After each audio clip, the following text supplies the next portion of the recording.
I am Mrs. Merlin from Government Model Girls Higher Secondary School.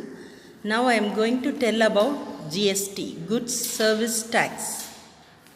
One of the primary reasons behind GST transition was to eliminate the cascading, that is tax on tax effect prevalent earlier. This is the most discussed topic in India nowadays, so we should be aware. Cash cascading system, a tax that is levied on a good at each stage of production process up to the point of being sold to the final consumer. In detail, GST seeks to reduce overall cost of goods and services by levying a single tax, thus ensuring uniformity in prices across India. It also makes the taxation system more transparent. This regime covers nearly 1,300 varieties of goods and 500 kinds of services. GST Day is celebrated on July 1st every year.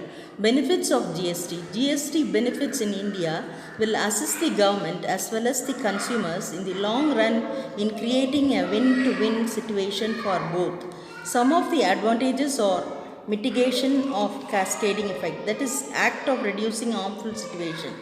Abolition of multiple layer of taxation, resourceful administration by government, enhanced productivity of logistics, then creation of a common national market, ease of doing business, regulation of the unorganized sector, reduction of litigation, tackling corruption and tax leakages.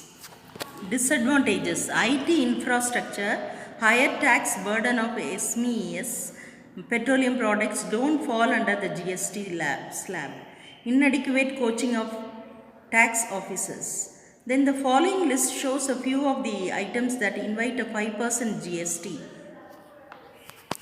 Edible oil, spices, tea, coffee and sugar, coal, Indian sweets, numismatic coins, walking sticks, accessories for differently abled individuals, biogas, cashew nuts and fertilizers. Thank you for listening.